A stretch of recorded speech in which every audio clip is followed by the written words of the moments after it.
Hello students, स्वागत है आप सभी का आपके अपने YouTube channel smart study classes पर। तो बच्चों, आज की वीडियो बहुत ही ज़्यादा डिमांडेबल है। आप सभी के बहुत ज़्यादा कमेंट्स आ रहे थे कि सर हमारा फिजिक्स का चैप्टर 1 खत्म होने वाला है, तो इससे पहले मैं फॉर्मूलाज बता दीजिए। तो बच्चों, आज मैं आपको चैप्टर 1 से लेकर चैप्टर 3 तक के जितने भी इंपॉर्टेंट फॉर्मूलाज होते हैं ये बताने वाला हूँ, क्योंकि बिना फॉर्मूला के बच्चों आप न्यूमेरिकल्स को सॉल्व नहीं कर सकते हो।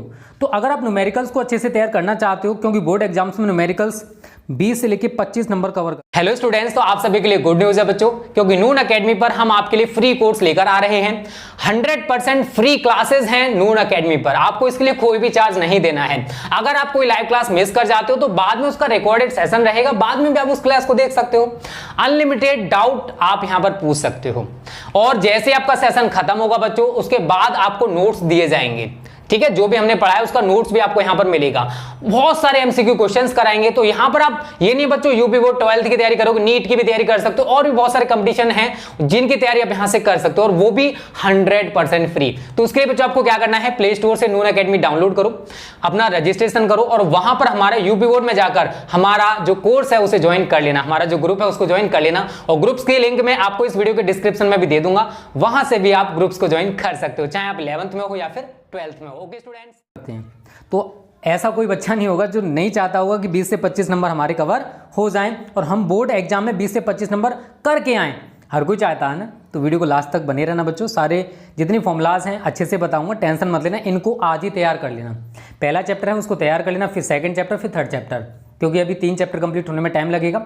तो पहले चैप्टर के फॉर्मूला तैयार कर लो, क्योंकि इसी बेस पर मैं आपको न्यूमेरिकल्स कराऊंगा। तो पहला है बच्चों Q बराबर N × E। अब Q बच्चों यहाँ पर क्या है, वैद्युत आवेश, N क्या है, इलेक्ट्रॉनों की संख्या, और E क्या है, हमारा इलेक्ट्रॉन पर आवेश। आगे बात करते हैं, दूसरा है, थोड़ा फास्ट बताऊं क्योंकि बहुत सारे फॉर्मूला हैं 3 चैप्टर में। ठीक है, आपको याद तो करने पड़ेंगे ना, बस मैं आपको वैल्यूज बता दे रहा हूँ कि किस यहाँ पर Q क्या है, I क्या है, T क्या है, याद तो आपको करने हैं ना। चलो, दूसरा बच्चों Q बराबर I × T।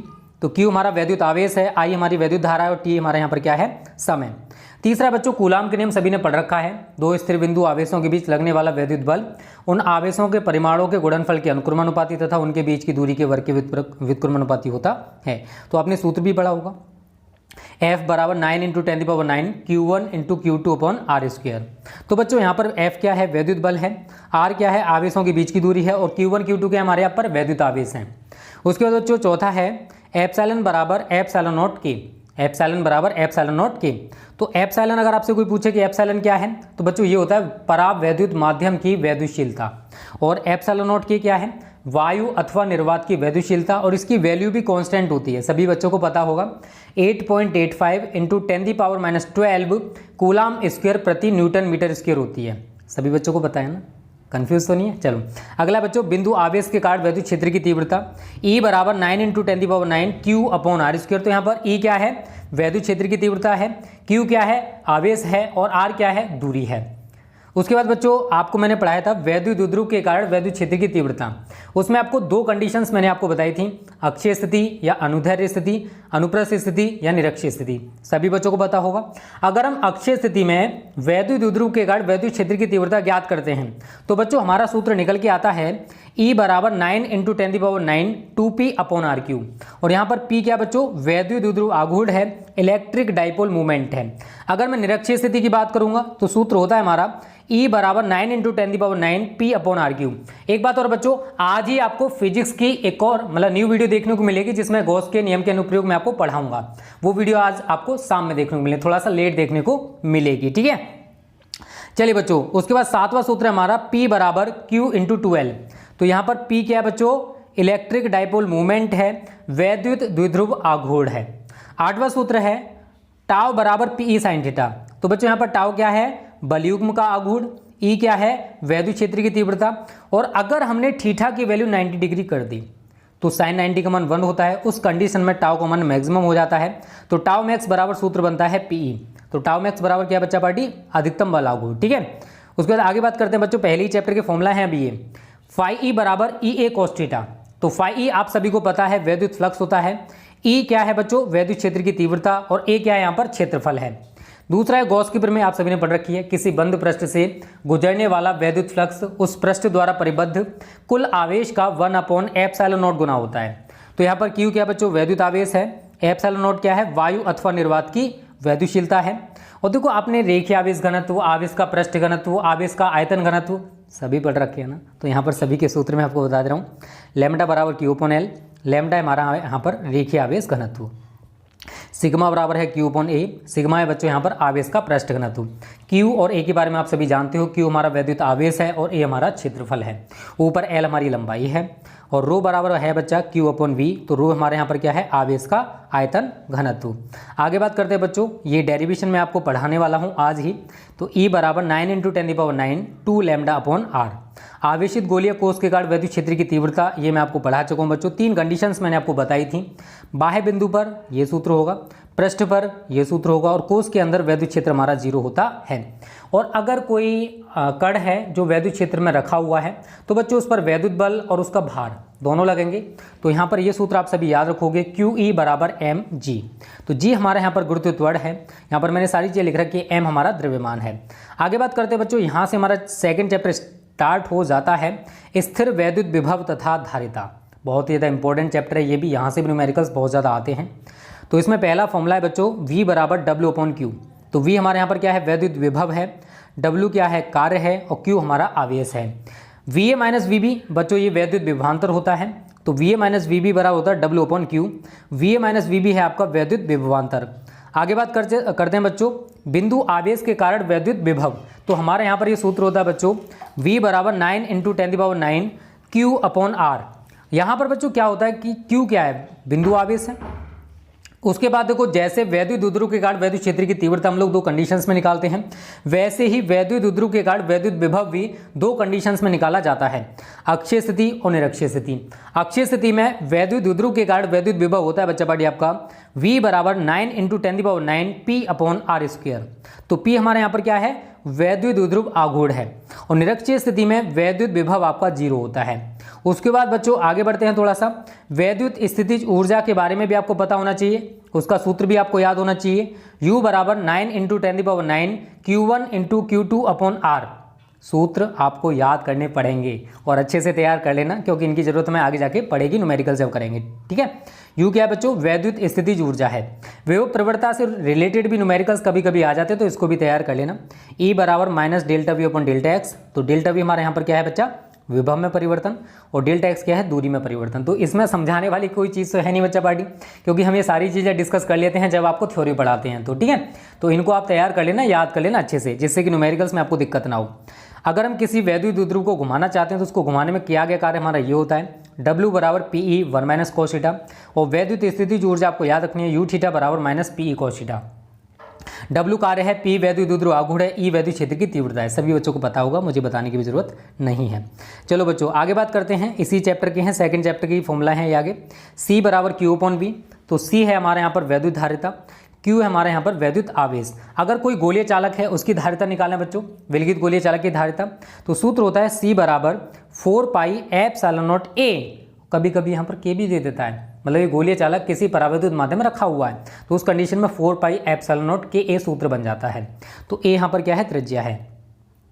तो C अपॉन C0 बराबर K। तो इसका मतलब बच्चों कि हमारा जो संधारित्र है, अगर वायु में रखा हो तो वायु संधारित्र हो जाएगा, परावैद्युत माध्यम में तो वो C हमारी धारिता होगी, और अगर वायु निर्वात में है तो C0 होगी। तो C अपॉन C0 बराबर K होता है, K हमारे यहाँ पर परावैद्युतांक है। उसके बाद बच्चों ये 3 सूत्र भी आपको तैयार करने, U बराबर 1/2 QV, U बराबर 1/2 CV स्क्वायर, U बराबर 1/2 Q स्क्वायर अपॉन C। तो U आप सभी को पता है स्थितिज ऊर्जा होती है। आगे बात करते हैं बच्चों, कुछ फॉर्मूलाज हम लोग और बताते हैं आपको, जो कि आपको तैयार करने पड़ेंगे। ठीक है, समांतर प्लेट संधारित्र की धारिता आपको याद करना बच्चा सूत्र, C बराबर ε0 Ka अपॉन D। तो A यहाँ पर क्या है, प्लेट का क्षेत्रफल है, D क्या है, प्लेटों के बीच की दूरी है, C समांतर प्लेट संधारित्र की धारिता है, K परावैद्युतांक है, ε0 वायु अथवा निर्वात की वैद्युशीलता है। और अगर हमने जो हमारी 2 प्लेटें हैं X और Y होती हैं, अगर इनके बीच कोई परावैद्युत माध्यम की पट्टी रख दी, तो उस कंडीशन में जो समांतर प्लेट संधारित्र की धारिता होती है बच्चों, उसका ये सूत्र होता है, C बराबर ε0 A बटे T minus T plus T upon K। तो T होती है बच्चों पट्टी की मोटाई, K क्या है हमारा यहाँ पर परावैद्युतांक है, स्मॉल d होती है दोनों प्लेटों के बीच की दूरी। देखो संधारित्रों का संयोजन भी बच्चों मैं आपको पढ़ाऊंगा। 2 संयोजन होते हैं, श्रेणी क्रम संयोजन और समांतर क्रम संयोजन। तो श्रेणी क्रम संयोजन के लिए आपको ये सूत्र तैयार करना है, 1/c बराबर 1/c1 plus 1/C2 plus 1/C3। और समांतर क्रम संयोजन के लिए आपको ये सूत्र तैयार करना है, C बराबर C1 plus C2 plus C3। और एक सूत्र आप यहाँ पर ये भी तैयार कर लेना, स्मॉल u बराबर 1/2 एप्सिलॉन नॉट ई स्क्वायर। ठीक है बच्चों। उसके बाद हमारा तीसरा चैप्टर स्टार्ट हो जाता है, जो कि यूनिट 2 है आपकी विद्युत धारा वाला। तो यहाँ पर भी इंपॉर्टेंट फॉर्मूला आपको तैयार करने हैं। आई बराबर Q/T, आई हमारे यहाँ पर क्या विद्युत धारा है, आई बराबर NEA/VD, VD क्या है अनुगमन वेग है, N क्या है प्रति इकांक आयतन में मुक्त इलेक्ट्रॉनों की संख्या, I विद्युत धारा है, E इलेक्ट्रॉन पर आवेश है, A हमारे यहाँ पर क्षेत्रफल है। उसके बाद बच्चों J बराबर I/A, ये भी हमारा सूत्र होता है। तो J है बच्चों यहाँ पर धारा घनत्व, J बराबर NEVD भी होता है, J हमारा धारा घनत्व है, N प्रति इकांक आयतन में मुक्त इलेक्ट्रॉनों की संख्या है, E इलेक्ट्रॉन पर आवेश है, VD हमारा अनुगमन वेग है। म्यू बराबर आपको ये भी सूत्र तैयार करना है VD/E, म्यू हमारा यहाँ पर गतिशीलता है बच्चा, VD अनुगमन वेग है और E हमारी वैद्युत क्षेत्र की तीव्रता है। आगे बात करते हैं बच्चों, R बराबर V/I भी होता है, ओम का नियम मैं आपको पढ़ाऊंगा 3rd चैप्टर में। तो R है हमारे यहाँ पर वैद्युत प्रतिरोध, इलेक्ट्रिक रेजिस्टेंस है। 7वां है वैद्युत चालकता। तो वैद्युत चालकता बराबर होता है बच्चा 1 वैद्युत प्रतिरोध। तो वैद्युत प्रतिरोध के व्युत्क्रम को वैद्युत चालकता कहते हैं। उसके बाद आपको एक ये भी सूत्र तैयार कर लेना, R बराबर ml/NE² ए टाउ। टाउ हमारे यहाँ पर श्रांति काल है और सारी चीज़ों के बारे में आप सभी जानते हो, मुझे बताने की भी जरूरत नहीं है, इतने तो इंटेलिजेंट बन चुके हो। ठीक है, चलिए बच्चों। 9वां है रो बराबर R/A/L। तो रो है हमारे यहाँ पर पदार्थ का विशिष्ट प्रतिरोध। एक और सूत्र आपको तैयार करना है, रो बराबर E/J। तो रो आप सभी को पता है बच्चा विशिष्ट प्रतिरोध है, E वैद्युत क्षेत्र की तीव्रता है और J हमारा धारा घनत्व है। चलो बच्चों आगे बात करते हैं। अगला सूत्र है J बराबर सिग्मा इंटू E। तो सिग्मा हमारे यहाँ पर है विशिष्ट चालकता। अगला है RT बराबर R0 ब्रैकेट में 1 प्लस अल्फा टी। तो R0 है बच्चों 0 डिग्री सेल्सियस पर प्रतिरोध, अल्फा है प्रतिरोध ताप गुणांक, RT है T डिग्री सेल्सियस पर प्रतिरोध। वैद्युत ऊर्जा के भी आपको 3 सूत्र तैयार करने हैं, W बराबर VIT, W बराबर I²RT और W बराबर V²T/R। सभी के पीछे जूल लगा हुआ है अगर मैंने नहीं लगाया तो। ठीक है, चलिए बच्चों आगे बात करते हैं बच्चों। कुछ और फॉर्मूलाज हैं हमारे। 14 है वैद्युत शक्ति के लिए। तो P बराबर होता है W/T। तो W की तीनों वैल्यूज आप यहाँ पर लगा दोगे तो हमारे सूत्र बन जाते हैं VI वाट, I² वाट, V²/R वाट। ठीक है, उसके बाद बच्चों यहाँ पर आप सूत्र देख सकते हो। देखो जैसे संधारित्रों का संयोजन होता है वैसे ही प्रतिरोधों का भी संयोजन होता है। तो श्रेणी क्रम संयोजन के लिए यहाँ पर सूत्र होता है R बराबर R1 plus R2 plus R3 और समांतर क्रम संयोजन के लिए होता है 1/R = 1/R1 plus 1/R2 plus 1/R3। एक बात और बच्चों, अगर ये PDF आप पाना चाहते हो तो उसके लिए आप हमारा टेलीग्राम चैनल ज्वाइन कर सकते हो, अदरवाइज इसी वीडियो के डिस्क्रिप्शन में आपको ये PDF देखने को मिल जाएगी। ठीक है, अगला है बच्चों E बराबर W/Q। तो E है हमारे यहाँ पर सेल का विद्युत वाहक बल। But in questions in formulas को बच्चा तैयार कर लेना यार, बिना इनके न्यूमेरिकल समझ में नहीं आने वाला है। बहुत सारे बच्चे फिर दिक्कत करते हैं, सर हमें समझ में नहीं आ रहा, सर ये है वो है।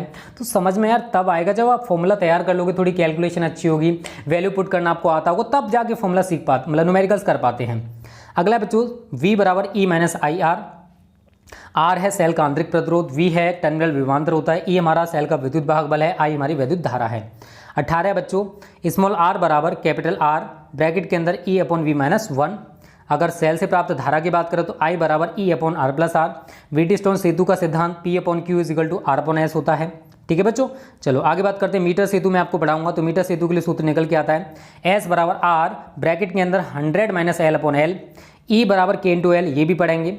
और जब मैं आपको विभव मापी के यूजेस कराऊंगा तो बच्चों ये दोनों यूजेज हैं विभव मापी के।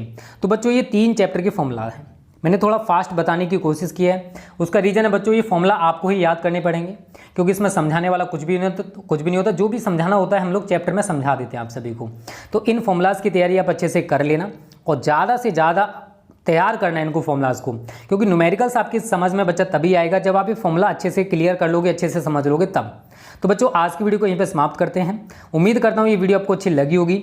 वीडियो अच्छी लगी है तो वीडियो को लाइक और शेयर कर देना, जिससे सभी बच्चे और भी बहुत सारे बच्चे हैं जो इन वीडियोस का फ्री में फ़ायदा उठा सके। Okay students, thanks for watching this video.